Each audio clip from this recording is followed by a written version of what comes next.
आज के कार्यक्रम की अध्यक्षा महोदया और मेरे पास बैठी थी, कह रही थी मैं 95 वर्ष की हो गई हूँ। तो अगर 95 वर्ष की आयु में भी हम सब ऐसी ही उम्र चाहेंगे, अगर हम 95 में जिए तो सत्संग सुनते हुए जिए। ऐसी आदरणीय माता जी व्याख्यान वेदी पर विराजमान, वेद और व्याकरण के उद्भट विद्वान, और कल मैं उनका व्याख्यान उनको भी और आदरणीय भ्राता जी दिनेश पथिक जी दोनों को ही, क्योंकि YouTube का माध्यम हो गया तो आसानी से आप घर बैठे प्रवचन सुन सकते हैं। कल मैं सुन रही थी, उन्होंने वेदों की चर्चा इतने प्यारे शब्दों में, इतने साधारण शब्दों में हमारे सामने की। तो आवश्यक ही व्यक्ति वही है जो हमारी भाषा में आकर के हमारे हृदय में उतर जाए। तो ऐसे आदरणीय व्याख्यान वेदी पर विराजमान आचार्य योगेंद्र याज्ञिक जी, और जिन्होंने इतने सुंदर भजनों के माध्यम से, और जिनको मैं कहती हूँ बिल्कुल निरभिमानी, अभिमान छू के भी नहीं गया। आप विचार कीजिए किसके पुत्र हैं। मतलब लोग कई बार कहते हैं ना, इतने बड़े व्यक्ति, हम भजन भी गाते हैं तो कहीं ना कहीं घूम के पथिक जी के भजन आ ही जाते हैं। आर्य समाज की मुझे लगता है कोई भी सभा बिना पथिक जी के भजन के नहीं होती। लेकिन उसके बाद, उनके पुत्र होने के बाद, अगर आप में अभिमान लेश मात्र भी नहीं है और जितने मधुर स्वभाव के साथ गाते हैं उतना ही मधुर स्वभाव के साथ हमसे मिलते हैं, ऐसे आदरणीय भ्राता दिनेश पथिक जी। और सबसे अच्छा जो मुझे लगता है, मैंने पहले पटेल नगर में भी कहा था कि 3 पीढ़ी, क्योंकि किसी भी पिता के लिए सबसे अच्छा है कि पुत्र उसी वैदिक राह पे चल जाए। कई बार पिता अच्छे होते हैं लेकिन पुत्र उस रास्ते पे नहीं चल पाते, कहते भाई अब हम क्या करते, बिगड़ गया। लेकिन अगर 3 पीढ़ी उसी रास्ते पे चल रही हैं तो एक बार जोरदार तालियों से दोनों जो आपके सामने विभूतियाँ बैठी हैं आचार्य जी के लिए, इसलिए क्योंकि उन्होंने इसी वर्ष अपने पुत्र का गुरुकुल में प्रवेश कराया। आप विचार करके देखिए, हम कहते हैं विद्वानों के बच्चे गुरुकुल में नहीं पढ़ते, सरकारी स्कूल वाले जो टीचर्स हैं उनके बच्चे स्कूल में नहीं पढ़ते, तो शिक्षा का स्तर नहीं सुधरता। लेकिन अगर गुरुकुल के आचार्य अपने बच्चों का गुरुकुल में प्रवेश कराएंगे, इसका मतलब निश्चित रूप से नर्मदापुरम में उस स्तर का गुरुकुल चल रहा है जहां स्वयं आचार्य जी ने अपने बच्चे का प्रवेश कराया है और पठन पाठन करा रहे हैं। यहाँ पर विराजमान जिन्होंने सोशल मीडिया के माध्यम से एक एक व्यक्ति तक पहुँच बनाई, क्योंकि हम अपने सत्संग भवन में सत्संग करते थे, बाहर तक हमारी बात नहीं पहुंच पाती थी। आप तो फिर भी विद्यालय में ले गए थे, आज भी भूनी की साइड गए थे, तो ये आपका अच्छा प्रकल्प है। लेकिन सब लोग उतना नहीं कर सकते। आज सोशल मीडिया का युग है, अगर बुरे व्यक्ति सोशल मीडिया पे रहेंगे तो हमारा बच्चा बुराई ही देखेगा। तो अच्छे व्यक्ति को किसने रोका कि आप प्रचार ना करो? तो एक ऐसा सुंदर चैनल बनाया जिसके कारण हम सभी घर बैठे विद्वानों के विचार सुन सकते हैं, वैदिक भजन सुन सकते हैं। ऐसे मेरे सामने विराजमान आदरणीय हर्षित भ्राता जी और आर्य समाज थापर नगर के समस्त पदाधिकारीगण और आदरणीय राजेश शेठी जी, उनके धर्म पत्नी जी, मैं कहती हूँ गृहस्थी हैं पर वानप्रस्थी वाले कार्य आप ठीक कर रहे हैं। और यहाँ पर विराजमान सभी शक्ति भक्ति स्वरूपा मेरी माताओं बहनों, धर्म प्रेमी सज्जनों, आइए थोड़ी सी चर्चा आपके मध्य करने के लिए उपस्थित हूँ। अभी बहुत सुंदर आप विचार सुन रहे थे कि आज ऋषि का जब भी आप भजन सुनते हैं तो आप भावुक हो जाते हैं ना? क्यों हो जाते हैं? क्योंकि भजन तो बहुत सारे लोगों के हम सुनते हैं, काली कमली वाला मेरा यार है भी भजन है ना, ऐसे ऐसे भजन भी हम सुन रहे होते हैं। क्यों हो जाते हैं? उसका कारण है कि आर्य समाज का कोई भी कार्यक्रम बिना महिला सम्मेलन के पूर्ण नहीं होता। उसका कारण है ऋषिवर देव दयानंद सरस्वती, जिन्होंने हमको अधिकार दिलाया। हमारे देश में अगर हमको कुछ भी प्रमाणित करना होता है तो हम वेदों से करते हैं कि नहीं करते हैं? वेदों से करते हैं जी। वेद क्या कहते हैं? हमारे देश में वैदिक काल से ही नारी मूर्धन्य पद पर प्रतिष्ठित रही है। वैदिक नारी उद्घोष करती है, मम पुत्रा शत्रुहणो अथो में दुहिता विराट उत्ताहमस्मि संजया पत्यो में श्लोक उत्तमः। कैसी होती थी वैदिक नारियां? वैदिक नारी कहती है मेरे पुत्र शत्रु का वध करने वाले हों, शत्रुहणः, शत्रु का वध करने वाले हों। और पुत्री कैसी हो जी? ये नहीं कहा पुत्री को पहले ही खत्म कर दो, ये नहीं कहा। क्या कहा? मेरी पुत्री भी विशेष शक्तिशालिनी हो, विशेष गुणों वाली हो, ऐसा वैदिक नारी कहती है। और अभी आप सुन रहे थे, माता निर्माता भवती। माता को क्या कहा जाता है जी? निर्माण करने वाली निर्माता होती है। बालक चाहे, माता चाहे तो अपने बच्चे को अभिमन्यु बना दे, और माता चाहे तो टीवी मन्यु बना दे। ये माता पे डिपेंड करता है। बच्चे का निर्माण 4 तरीके से होता है। सबसे पहले तो जब वो गर्भावस्था में होता है तब बच्चे का निर्माण होता है। हम सभी ने अभिमन्यु के बारे में सुना होगा। हम कहीं, अगर हमको कहीं कल घूमने जाना है तो हम कितनी तैयारियां करते हैं कि नहीं करते हैं?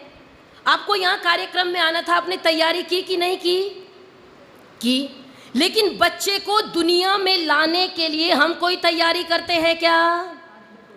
कोई तैयारी करते हैं क्या? हमारे यहाँ 16 संस्कारों का विधान होता था, अब कितने रह गए जी? नामकरण, निष्क्रमण के बिना काम नहीं चल सकता, नामकरण के बिना काम नहीं चल सकता, विवाह के बिना काम नहीं चल सकता, और अंत्येष्टि के बिना काम नहीं चल सकता। बस ये गिने चुने 4-5 संस्कार रह गए हैं। किसकी गलती? भाई निर्माण करने वाली कौन है? माता। हमारे यहाँ गर्भ से पूर्व 3 संस्कार होते थे, गर्भाधान, पुंसवन, सीमंतोन्नयन। आज हमारे समाज में जो विकृति देखने को आई, उसका कारण है कि प्रत्येक व्यक्ति अपने अधिकार तो जान गया, लेकिन अपने कर्तव्य को जानना भूल गया, कर्तव्य नहीं जानता। अगर हम कर्तव्यों को भी जानेंगे तो निश्चित रूप से जो आज देखने को मिल रहा है वो देखने को नहीं मिलेगा। वैदिक काल में नारी को बहुत आदर का दर्जा दिया जाता था। अगर ऋषि हुए तो ऋषिकाएं भी हुआ करती थी, अपाला, लोपामुद्रा, गार्गी, मैत्रेयी। आप बाद में देखिए उपनिषद काल में भी सम्मान दिया जाता रहा। लेकिन मध्यकाल ऐसा आया कि हमारे देश में हम गुलाम हुए, परतंत्र हुए, तो वो सबके ही लिए कष्ट का समय था, लेकिन नारी के लिए और ज़्यादा कष्ट का समय था। हमको कह दिया गया जी आप वेद नहीं पढ़ सकते, आप गायत्री मंत्र नहीं पढ़ सकते। अच्छा, पहले हम सोचते थे ऐसा थोड़ा ही होता होगा, ये सब तो कोरी कल्पनाएं हैं। लेकिन जब आज भी ये कह दिया जाए कि महिलाएं गायत्री मंत्र नहीं पढ़ सकती, अभी सुना मैंने 2 दिन पहले का वीडियो है कि महिलाओं को गायत्री मंत्र नहीं पढ़ना चाहिए। आप विचार करके देखिए कि 2025 में अगर ये कह दिया जाए कि महिलाएं गायत्री मंत्र नहीं पढ़ सकती, और बालक की प्रथम गुरु कौन है जी? माँ। भाई गर्भावस्था से बालक का निर्माण प्रारंभ होता है, बालक की प्रथम गुरु है माँ, और माँ वेदों के मंत्र नहीं पढ़ सकती। और आप देखिए कितना अंधकार है। ऋग्वेद स्वयं कहता है स्त्री ही ब्रह्मा बभूवि था, स्त्री यज की ब्रह्मा होवे। बिना पढ़े कैसे ब्रह्मा जी? आप विचार कीजिए, अगर वेदों को पढ़ेंगे ही नहीं तो ब्रह्मा कैसे बनेंगे? तो बालक का जो पहला निर्माण होता है, हम अगर हरिद्वार जाना हो तो तैयारी करते हैं, आर्य समाज जाना हो तो तैयारी करते हैं, मंदिर जाना हो तो तैयारी करते हैं, लेकिन बालक को दुनिया में लाना हो तो कोई तैयारी नहीं करते। आज उसके दुष्परिणाम हम अपने सामने देख रहे हैं। दूसरा निर्माण होता है गोद में। जब बच्चा हमारी गोद में आ जाता है तो दूसरा निर्माण प्रारंभ होता है। हम उस निर्माण की क्या तैयारी करते हैं जी? कोई तैयारी नहीं करते। और अब तो परिवार ही नहीं बचे, 2 लोग मिलके बच्चे को पाल रहे हैं। हस्बैंड जॉब पे जाते हैं तो वाइफ पालती है, वाइफ जॉब पे जाती हैं तो हस्बैंड पालते हैं। पहले बच्चे सबके साथ रहते थे, खुश रहते थे, प्रसन्न रहते थे। अब हमने अपने बच्चे को बना दिया बस उसको एक व्यक्ति चाहिए केवल। और अब तो हम बच्चे भी नहीं पालते। कौन पालता है? आया। कौन पालती है जी? आया। हम किसको पालते हैं? कुत्ते को। हम किसको पालते हैं? कुत्ते को। कुत्ता हमारी गोद में और बच्चा किसके पास? आया के पास। तो निर्माण कुत्ते का करना है या बच्चे का करना है? भाई कुत्ते की सेवा करो। आजकल डॉग लवर बहुत दुनिया में हो गए हैं, लेकिन कुत्ता कुत्ता ही रहेगा। कुत्ते को इंसान नहीं बना सकते। इंसान को इंसान नहीं बना रहे, लेकिन कुत्ते को इंसान बनाने की तैयारी है। और ये केवल हमारा समाज अगर मैं सबको कहूं केवल सनातन धर्मी कर रहा है और कोई नहीं कर रहा। पहले अपने पिताजी लोगों से पूछिए, माता जी बैठिए 95 वर्ष के, इनको पूछा जाए कितने भाई बहन रहे तो ये कहेंगे जी 8-10 होते थे। हम तो थे कि नहीं थे? फिर आ गए जी 4-5 होने लगे। फिर क्या कहा, अब तो 3-4 हो गए जी। अच्छा अब कितने होने लगे, इससे पहले 2 था और अब 1। अब हम बराबर हो गए। पहले लड़का होता था तो हम, लड़की होती थी पहली संतान, बिल्कुल प्रैक्टिकल बात बोलूंगी, क्योंकि मीठा सुन सुन के देश के टुकड़े करवा बैठते हैं हम और बोलना नहीं चाहते। पहले लड़की होगी तो हमको लड़का चाहिए होता था, भाई सास कहती थी लड़का तो चाहिए, वंश चलाने को लड़का तो चाहिए। अब हम हो गए आधुनिक, हम कहते हैं लड़का लड़की का कोई भेद नहीं, अब लड़का हो चाहे लड़की हो, बच्चे कितने होने चाहिए, शेर का बच्चा एक ही अच्छा। और जब शेर पिट के आता है तो माँ कहती है घर में बैठ जा, क्या जरूरत है लड़ने की, अपने घर में खेल ले, लूडो खेल ले, घर में बैठ के खेलना, पबजी खेल, फ्री फायर खेल, यही तो खेलना है। फ्री फायर खेलने वाली संतान अब अपेक्षा करो ऑपरेशन सिंदूर में जाके लड़ेगी तो हो नहीं सकता। फ्री फायर खेलने वाली संतान आप अपेक्षा करो कि धर्म के लिए बाल हकीकत राय बन के लड़ेगी, ये हो नहीं सकता। फ्री फायर खेलने वाली संतान आप चाहो कि महाभारत में अभिमन्यु की तरह वीर बन करके लड़े, ये हो नहीं सकता। बालक का निर्माण गोद में होता है। अरे माता मदालसा ने निर्माण किया था, शुद्धोसी बुद्धोसी निरंजनोसी संसार माया परिवर्जितोसी संसार स्वप्नम त्यज मोह निद्राम मदालसा एवं उवाच पुत्रम, ऐसा कहकर के अपने पुत्र सन्यासी बना दिए। फिर पति ने कहा सबको सन्यासी बना दोगी, देखो माता की ताकत। कहते ना हमारे पास क्या था, आप ही के पास है और किसी के पास नहीं है। जो पति देव ने कहा अगर सबको सन्यासी बना दोगी तो राजा कौन बनेगा, उन्होंने कहा अब की बार जो पुत्र होगा वो राजा बनेगा। उसका नाम रखा गया अलर्क और उसने शासन किया। ये है माँ की ताकत। अगर हम अपने कर्तव्यों को याद नहीं रखेंगे तो कैसे चलेगा। हमने कुत्तों को पालना शुरू किया। अभी कहाँ बात चल रही थी, शेर का बच्चा एक ही अच्छा। अब हम आ गए, अब बिल्कुल आधुनिक हो गए हैं। बस नाम, तभी तो कहा क्योटो बना देंगे, पेरिस बना देंगे। बना पाए नहीं बना पाए वो तो बाढ़ जाने या गंगा जी जाने, लेकिन हमने आधुनिकता में जरूर बना दिया। क्या बना दिया, अब बच्चा ना बच्ची, नींद आए अच्छी, लेकिन कब तक आएगी ये देखिएगा। ये विचार करने की आवश्यकता है। ये नींद कश्मीर वालों को भी बहुत अच्छी आती थी, ये नींद कैराना वालों को भी बहुत अच्छी आती थी, ये नींद मेवात वालों को भी बहुत अच्छी आती थी। ये नींद तब तक आती है जब तक शत्रु आपकी छाती में पैर रख के खड़ा नहीं हो जाता। आप कहोगे फिर क्या चिंता है, मैं कहूंगी फिर क्या करोगे बच्चों के बिना। आप कहोगे भाग लेंगे, और क्या करेंगे, कश्मीर से भागे, कैराना से भागे, मेवात से भागे, यही तो कर रहे हैं। किसका हिस्सा है पाकिस्तान, किसका हिस्सा है म्यांमार, किसका हिस्सा है अफगानिस्तान, कौन दे रहा है टुकड़े करके। इस अखंड भारत को अगर खंड खंड किया जा रहा है, उसका कारण है हमने ना तो बालक का गर्भावस्था में निर्माण किया और ना ही गोद में आने पे निर्माण किया। और अब तो आया पालती हैं, 8,000 रुपए में आया रखी है। मैंने कहा ये क्या करती है, ये 9 बजे आती है और 4 बजे चली जाती है। आप क्या कर रहे हो, हम कर रहे हैं पेपर की तैयारी। अगर कटो शब्दों में कहूं भाई 10 साल से नहीं हुई, आज कौन से तीर कमान चला लोगे। आप विचार करके देखो, आया को दे दिया बच्चा और कुत्ते को ले आए गोदी में, और ये फैशन अभी बड़े लोगों में है, कुत्ते को पालते हैं और क्या कहेंगे यही तो मेरा बच्चा है। आप देखिए बहुत सारे लोग आप देख सकते हैं, यही तो मेरा बच्चा है, उसको हम बच्चे की तरह ही रखते हैं, हमारे साथ ही खाता है, हमारे साथ ही रहता है, हमारे साथ ही सोता है। जिस कंबल में हम सोते हैं उसी में कुत्ता सोता है, तो कुत्ता अच्छा या मनुष्य अच्छा, आप विचार करके देखिए। और हम चाहें कि भगत सिंह बन जाए, हम चाहते हैं राम प्रसाद बिस्मिल बन जाए, हम चाहते हैं सुभाष चंद्र बोस बन जाए, हम चाहते हैं चंद्रशेखर आजाद बन जाए। अरे अगर भगत सिंह चाहिए तो मां को विद्यावती बनना पड़ेगा। बिना विद्यावती के भगत सिंह का निर्माण हो ही नहीं सकता। बिना माता जीजाबाई के शिवाजी को छत्रपति शिवाजी कोई नहीं बना सकता जब तक माता जीजाबाई नहीं चाहेंगी। ये संस्कार मां को देने थे, क्योंकि माता निर्माता भवती, आपको निर्माण करने वाली कहा जाता है। लेकिन आपके पास तो टाइम ही नहीं है, हम क्या करते हैं, हम ताली बजा रहे हैं, क्या कर रहे हैं, नाच रहे हैं। क्यों नाच रहे हैं? कि जन्माष्टमी आ गई इसलिए नाच रहे हैं। अच्छा, अब क्यों नाच रहे हैं? अब रामनवमी आ गई इसलिए नाच रहे हैं।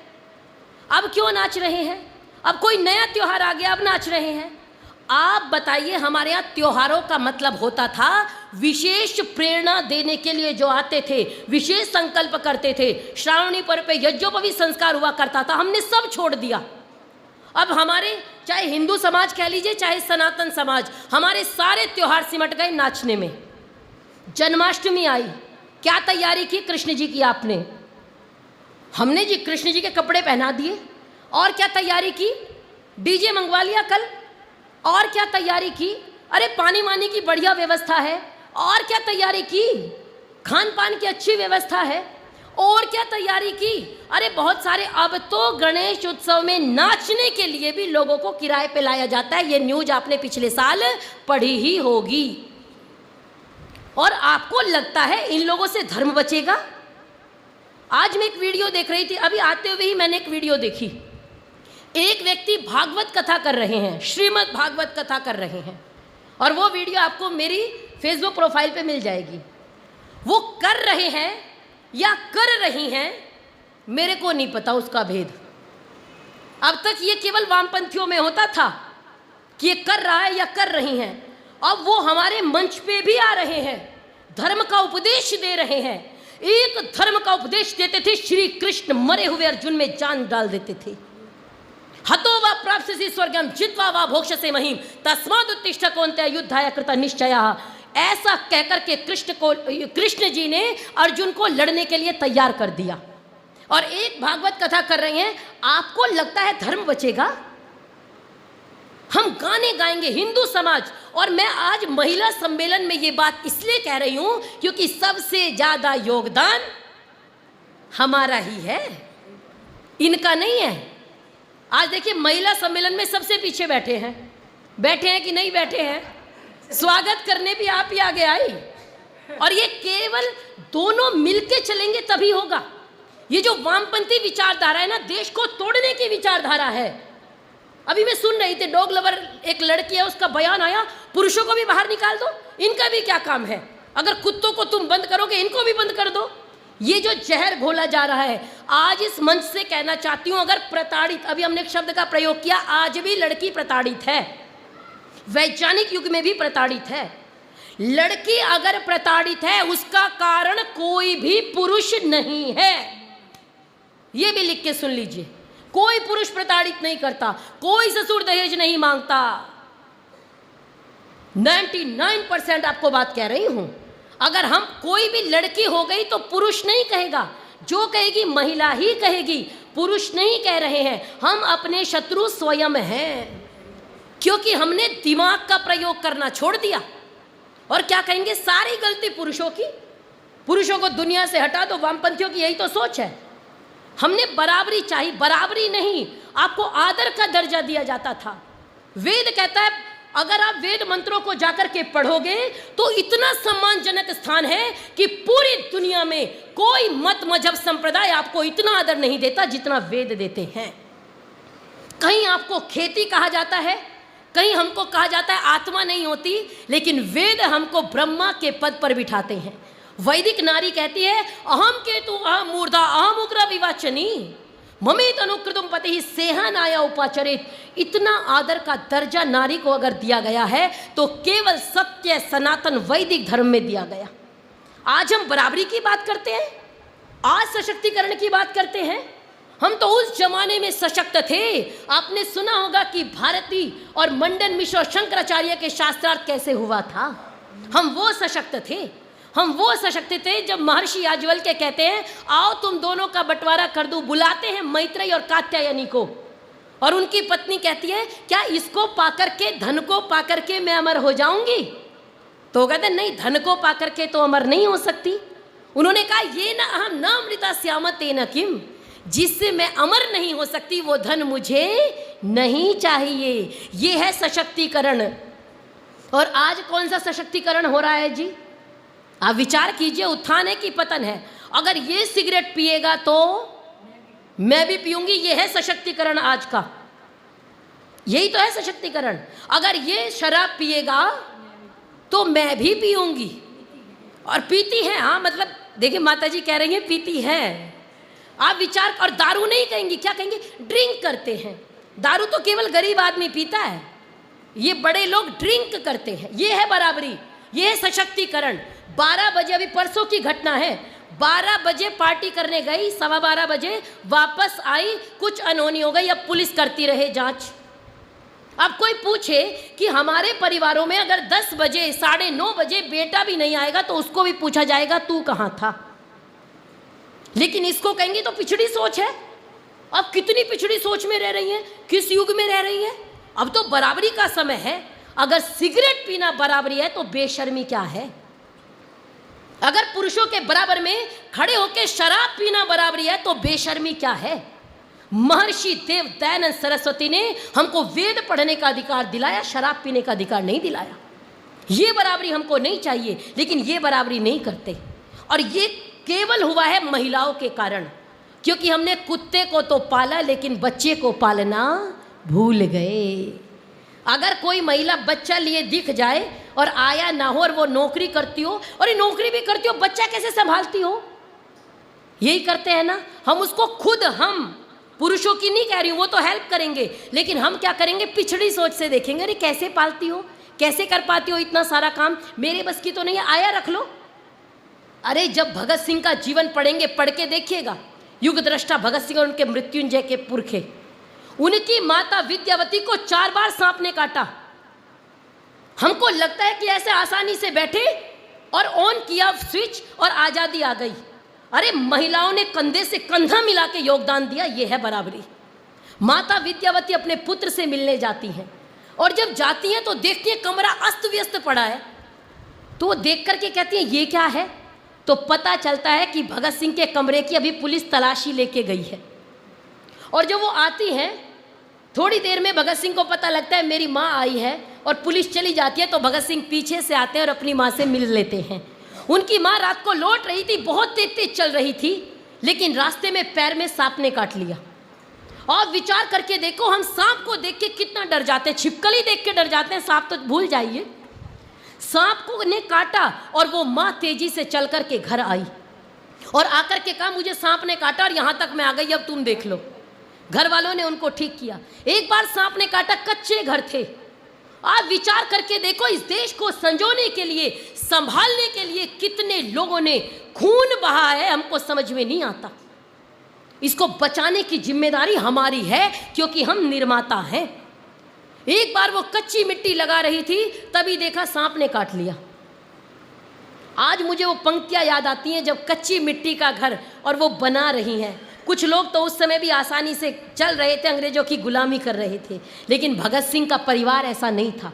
मिट्टी लगाया, सांप ने काटा, तो मुझे वो पंक्तियां याद आती हैं कि उनकी तुरब्बत पर एक दिया भी नहीं, उनकी तुरब्बत पर एक दिया भी नहीं, जिनके लहू से जलते थे चिरागे वतन, और आज तमकते हैं उनके मकबरे जो चुराते थे शहीदों के तन का कफन, जो चुराते थे शहीदों के तन का कफन। ये स्थिति है हमारे देश में, आज भी यही स्थिति है। अकबर रोड मिलेगी, बाबर रोड मिलेगी, लेकिन आप महाराणा प्रताप ढूंढने जाओ तो बड़ी दूर जा कर के मिलेगी। ये स्थिति है, ये है हमारे देश में, आज भी यही है। क्यों? क्योंकि माता निर्माता अब नहीं रही, माता जी को अब समय नहीं है। अब तो माता जी को स्वयं ही नहीं पता क्या निर्माण करना। एक और फंक्शन चला दिया, क्या? माता आ गई। आती है ना, बहुत सारी महिलाओं के सिर क्या आती है? माता आ गई। और वो माता जब आती है ना, पता है क्या होता है? वो माता कोई ज्ञान का उपदेश नहीं करती। वो माता कभी दुर्गा का अवतार लेके, कभी हाथ में कटारी लेके अपनी बेटियों को पीड़ित करने वाले नौशाद को जाके कटारी नहीं मारती। वो माता आके क्या करती है? बस बाल घुमाते रहो और माता जी आ गई। यही हो रहा है ना। ये माता आने वाला प्रकल्प पहले भी था। महर्षि देव दयानंद ने इन माताओं का आना ही बंद करवाया था, लेकिन फिर आने लगी।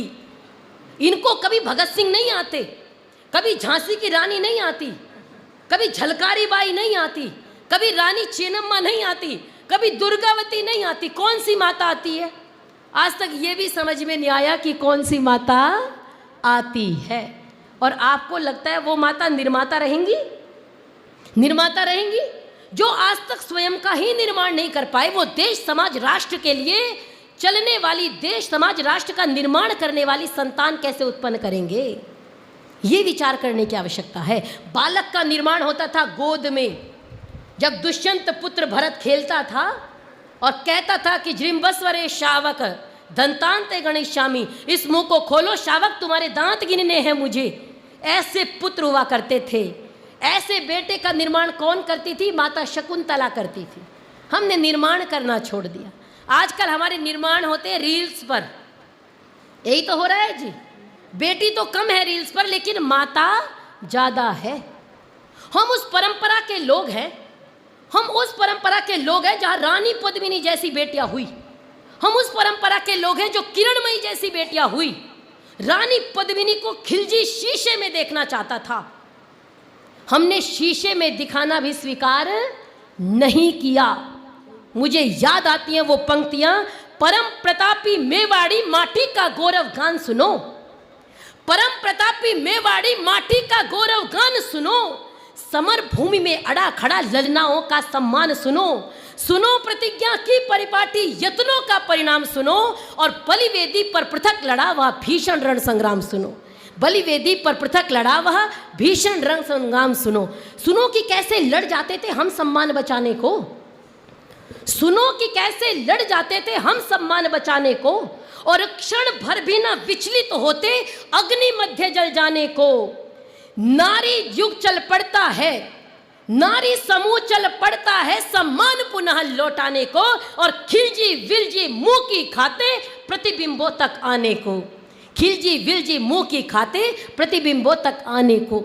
सुनो कि कैसे मेवाड़ी सूरज का मान बचाया है, सुनो कि कैसे मेवाड़ी सूरज का तेज बचाया है, सुनो कि कैसे बलिदानों ने निज सम्मान बचाया है, सुनो कि कैसे रूप सलोना अग्नि कुंड तक आया है, सुनो कि कैसे ज्वाला ने खुद ज्वाला को चमकाया है, सुनो कि कैसे जली पद्मिनी, सुनो कि कैसे जली पद्मिनी शील बचाने की खातिर, और तुमने सारी शर्म बेच दी रील बनाने की खातिर। तुमने सारी शर्म बेच दी रील बनाने की खातिर। आज अपनी बेटियों को रानी पद्मिनी की कथा सुनाने की आवश्यकता है, झलकारी बाई की कथा सुनाने की आवश्यकता है। हम अपनी बेटियों को ये नहीं सुनाते। हमारे घर में जब चलता है काली कमली वाला मेरा यार है, तो कैसे निर्माण होगा?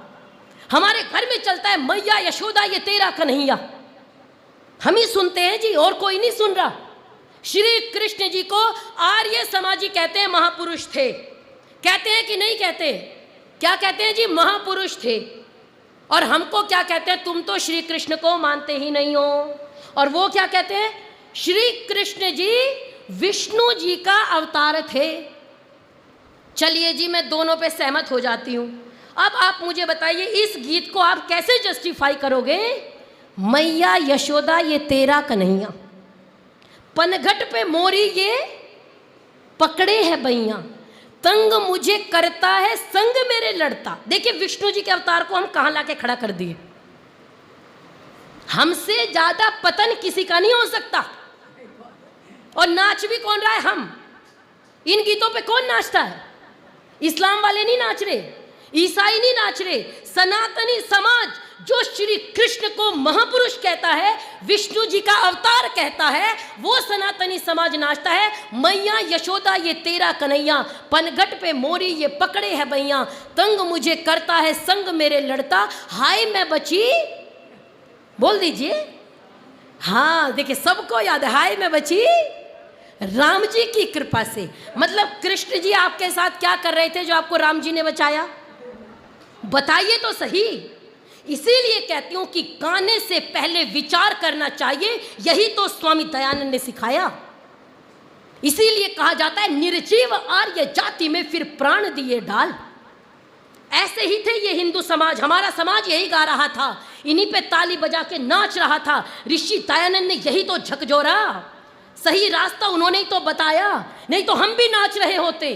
इसीलिए ऋषि देव दयानंद के सामने नतमस्तक होने को जी चाहता है, क्योंकि उन्होंने हमारे लिए कन्या गुरुकुल खुलवाए, वेद पढ़ने का अधिकार दिलाया, उन्होंने दिलाया बराबरी का अधिकार। इसको कहते हैं सशक्तिकरण। इसीलिए कहती हूं, निर्जीव आर्य जाति में फिर प्राण दिए ढाल, ए ऋषि दयानंद आपने कर दिया कमाल, ए ऋषि दयानंद आपने कर दिया कमाल। ये किया है ऋषि दयानंद ने। दूसरा निर्माण होता है गोद में, पहला निर्माण होता है गर्भ में। और क्या कहा जाता है, आप गायत्री मंत्र मत पढ़ो, धियो यो न प्रचोदयात्। हे परमेश्वर मेरे को समझ, अच्छा मेरे को आज तक समझ में नहीं आया कि ये इतने बड़े बड़े इतना बड़ा तिलक लगाते हैं, इतनी बड़ी सभाएं करते हैं, इतने बड़े मठ के स्वामी हैं, लेकिन सामान्य बुद्धि नहीं रख रहे भाई। धियो यो न प्रचोदयात्, हे परमपिता परमात्मा मेरी बुद्धि को सत्कार्यों में प्रेरित करो, यही तो है जी। अच्छा इस बात को महिलाएं नहीं बोल सकती, तो हमारी बुद्धि कहाँ लगवाना चाहते हो भाई? हमारी बुद्धि सत्कार्यों में नहीं लगवाना चाहते, फिर तो काली कमली वाला यार इसी पे नचाना चाहते हो आप।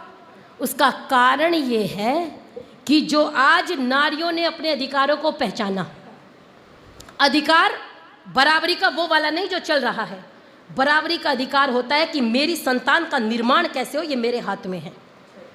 मेरे जानने वाली एक महिला है, वो कहती है मेरा बच्चा 20 मिनट भी फोन नहीं चला सकता, पूरे हफ्ते में मात्र 20 मिनट फोन चलाता है। यह है बराबरी का अधिकार, यह है कंट्रोल। और ये कंट्रोल सबके बस की नहीं होता, ये निर्माण होता है। ऐसा निर्माण हमको समाज में करना है, ऐसी बेटियां बनानी है। अभी एक बयान आया ना कि रावण के समय तो आना पड़ा, लेकिन आजकल तो हम खुद ही तैयार बैठे हैं। एक पद्मिनी थी, उन्होंने कहा कि शीशे में भी नहीं दिखाएंगे, ये है हमारा स्वाभिमान, ये है सम्मान। आपको लगता है आज शीशे में देखने की आवश्यकता है? अच्छे अच्छे परिवारों की महिलाएं जो अपने आप को कहते हैं हमारा बहुत सम्मान है, हम बड़े वाले हैं, हमारी मूछें ऊंची रहती हैं, सब परिवारों की महिलाएं, लगभग 80% महिलाएं आपको सोशल मीडिया पे ठुमके लगाती मिलेंगी। इससे बुरा इस देश में कुछ नहीं हो सकता। कोई वहां धर्म का प्रचार नहीं हो रहा, कोई वहां सनातन की चर्चा नहीं होती, वहां पे केवल यही प्रदर्शन हो रहा है, उसके अलावा कुछ भी नहीं होता। और मुझे क्या कहते हैं, अभी मुझे एक बयान आया, जब एक वीडियो ऐसे वायरल हुआ तो उन्होंने कहा अच्छा एक बात सुनिए, क्या नृत्य करना बुरा है? एक महिला ने मुझे टिप्पणी करी, क्या नृत्य करना बुरा है? मैंने कहा नृत्य करना एक कला है, लेकिन अगर वो कला स्टेशन पे चल रही हो, अगर वो कला बीच बाजार में शुरू हो जाए, अगर वो कला बीच सड़क पे शुरू हो जाए, तो जूतों से स्वागत करना चाहिए ताकि दोबारा हिम्मत ना हो। अगर हमारी बेटियों पे हमारा इतना भी कंट्रोल नहीं है तो हमने क्या संतान को बनाया? हम इस बात को दुखी होते हैं कि हमारे देश में वानप्रस्थ आश्रम होना चाहिए था, लेकिन वृद्धाश्रम खुल रहे हैं। किसकी गलती है जी? कब आर्य समाज मंदिर लाए? 4-5 बच्चे, बहुत सौभाग्यशाली है वो माता पिता जो अपने बच्चे को आर्य समाज लाते हैं, लेकिन हम अपने बच्चे को और माता पिता कब लाएंगे? जब हमने धर्म बताया ही नहीं तो हमारी बेटी को कोई अधर्म सिखा जाएगा, और हमारी बेटी अधर्म में कब चली जाएंगी हमको समझ में नहीं आएगा। और फिर रोते रहिएगा मेरी पगड़ी का मान रख ले, और वो बेटी भरे बाजार में, भरे स्टेशन में खड़ी होके 20 लोगों के सामने अपने बाप की पगड़ी कुचल के चली जाती है, क्योंकि आपने उसको संस्कार नहीं दिए, आपने उसको सिखाया नहीं जब सीखने का समय था।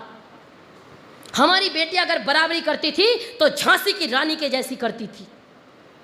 अरे मेरे अगर पति दुनिया में नहीं है तो मैं लड़ूंगी, मैं हूं ना। अंग्रेजों को लगा कि अरे अब तो ये महिला है, ये क्या लड़ेगी, है ना। बुझा दीप जब झांसी का डलहौजी मन में हर्ष आया, राज्य हड़प करने का उसने ये अच्छा अवसर भाया। फौरन भेजे सिपाही दुर्ग पर अपना झंडा फहराया, और लावार इसका वारिस बनने ब्रिटिश भारत में आया। लेकिन वो भारतीय बेटी को नहीं जानता था। उन्होंने कहा मैं जीते जी अपनी झांसी नहीं दूंगी। इसीलिए सुभद्रा कुमारी चौहान कहती हैं, उनकी गाथा छोड़ चले हम झांसी के मैदानों में, और जहां खड़ी थी लक्ष्मीबाई मर्द बनी मर्दानों में, जहां खड़ी थी लक्ष्मीबाई मर्द बनी मर्दानों में। ये संस्कार दीजिए अपनी बेटियों को। इतनी बड़ी बड़ी जातियां हैं, सनातन के नाम पे एकत्रित नहीं होंगे, लेकिन जातियों का झंडा जरूर उठाएंगे। अच्छा, जितने ये अपनी जाति के धुरंधर हैं, ये बड़े बड़े सम्मेलन भी करते हैं कि नहीं करते? करते हैं। आपने कभी उन सम्मेलनों का कोई उद्देश्य सुना? भाई उद्देश्य रखो, मेरे समाज की बेटी अभद्र प्रदर्शन नहीं करेगी, रील्स बनाओ, इंस्टा चलाओ, लेकिन वहां पे कर क्या रही हो ये माता पिता की निगरानी में होना चाहिए। एक झिंगुर बाबा आता है ना, झिंगुर बाबा आया, 2 कौड़ी का आदमी, 2 कौड़ी का, अगर अपने मेरठ वाली भाषा में कहूं 2 कौड़ी का आदमी, खत्म आदमी, जीरो आदमी, नथिंग आदमी। यही है। आज से 4 साल पहले चप्पल गांठ के काम चलाता था, रोटी खाने का जुगाड़ नहीं था, यही स्थिति थी जी। वो व्यक्ति आता है और उस एक संस्था बनाता है, और उसकी संस्था के, ये मेरे बयान नहीं है, यूपी पुलिस के अधिकारियों के बयान है, आप सुन लीजिएगा। वो कहते 40 अकाउंट्स थे। कितने जी? 40। बैंक में 40 अकाउंट्स उस 2 कौड़ी के झिंगुर बाबा के। उस अकाउंट्स में हुआ क्या, 100 करोड़ से ज्यादा पैसा आया। 100 करोड़ कितनी बड़ी राशि होती है? 100 करोड़ से ज्यादा पैसा आया। क्या करने के लिए आया? गल्फ कंट्रीज से आया, तो स्वाभाविक है क्या करने आया होगा। यूपी पुलिस के अधिकारी कहते हैं कि वो पैसा इसलिए आया था कि इनके बच्चों को बहलाओ फुसलाओ और इस देश को इस्लामिक देश बनाओ। मेरे बयान नहीं है, यूपी पुलिस के अधिकारियों के बयान है। वो कहते हैं इनके पास ऐसा लिटरेचर मिला, ऐसा साहित्य मिला कि पूरे देश को आप इस्लामिक देश बनाओ। और हमारी बेटियां फंसी हैं, सऊदी अरब तक हमारी बेटियां गई हैं। हमारी आंखों में खून नहीं उतरता, हमको पीड़ा नहीं होती, हमारा खून इतना पानी हो गया। एक बेटी के ऊपर महाभारत कर दी हमने, एक माता सीता का अपमान हुआ हमने लंका में घुस करके। श्री राम ने अगर चाहते पूरे हनुमान अकेले जाकर के ले आते, लेकिन नहीं, उसको बताया कि नारी का अपमान होता है तो हम लंका दहन कर दिया करते हैं, सर्वनाश कर दिया करते हैं। लेकिन वही राम की संतानें, अपनी बेटियों का रोज अपमान होता है। हमारी बेटी टीवी पे बैठती है, सऊदी तक उस बेटी का व्यापार होता है, और हमारी आंखों में पानी नहीं आता, ना खून आता। कब तक चुप रहेंगे, कब तक मौन रहेंगे? हमारे बच्चे इसी सोसाइटी में पढ़ेंगे। तीसरा निर्माण क्रीड़ा स्थल पे होता है, पहला गर्भ में, दूसरा गोद में, तीसरा क्रीड़ा स्थल पे। क्रीड़ा कहाँ? कॉलेज में भी बच्चा खेलता है, कूदता है, दोस्तों के साथ रहता है, उन्होंने ही तो बहलाया फुसलाया। वो जो सऊदी गई है बेटी, वो कहती है कि मैं इंस्टाग्राम के थ्रू मिली। किसी और की बेटी ले आओ ना जरा, कटु सत्य है।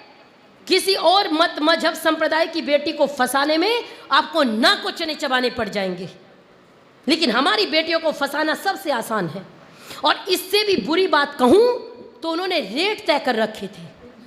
अगर जनरल फंसाओगे तो 16 लाख, अगर पिछड़ी जाति की लड़कियां ओबीसी है तो 12 लाख, और अगर दलित है तो उसके 8 लाख।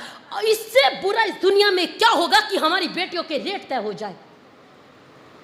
घर सजाने का तस्वुर तो बहुत बाद का है। अरे घर सजाने का तस्वुर तो बहुत बाद का है, पहले ये तो तय हो इस घर को बचाएं कैसे, बचेंगे कैसे, वो तैयारी करे बैठे हैं। ये यूपी पुलिस के बयान बता रही हूं।